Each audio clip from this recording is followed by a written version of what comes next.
pinamamasyal yung mga amo ko. Yes, alam niyo na. Ito ang aking day in my life sa Hong Kong. Sa araw-araw, bili ng almusal.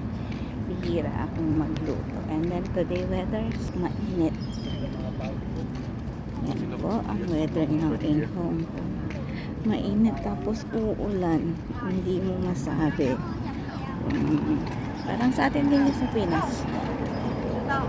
Uulan na araw, pero ang kaibahan po dito sa Hong Kong, may humid.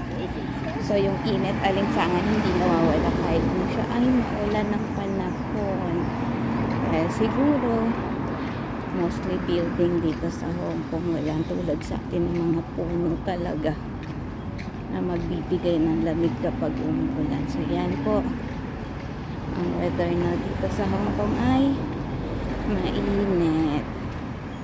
Diyan lang naman ako pupunta sa kanto, high tea. Naka-order na sila, kukunin ko na lang. So, ready na yun pagdating ko. Babayaran ko na lang. Sobrang init po ng panahon. Pero see, ang ganda niya. Ay, pero it looks like uulan pa rin mamaya. Kaya, hindi pwedeng kakalimutan niyo ang payong. Huwag niyong kakalimutan ng payong, ha. Laging magdadala. Yun. Kasi yan bakery dito sa kanto. Para lang din naman sa atin. Mga tindahan, kanto. And then karne, gulay. Diyan na malengke. At ayan na nga po, nagkulay green na. Kaya ready na tayong tumawid. Dahil kapag nag-violate ka, mahal ang mahal po ang penalty. Pag na-jaywalking ka dito, 2,000 Hong Kong dollar ang penalty na yan. Kaya huwag kang tatawid kapag red light. Maghintay ka ng ilang segundo at nakakatawid ka rin. O, diba? Yan.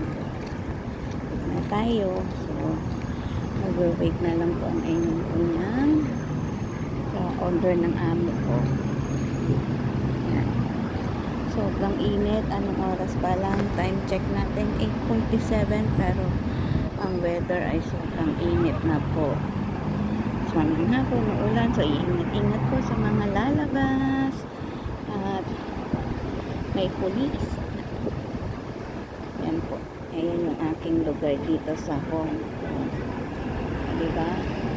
Ang kanilang building ang taas. Utang ngayon tinitira namin ay pahaba. Hindi siya pataas malapad. Kaya kahit na may pagli kami ay safe. Hindi ko nararamdaman yung umuuga. So yan lang guys. Thank you so much. Please don't forget to like, share, and subscribe to my channel.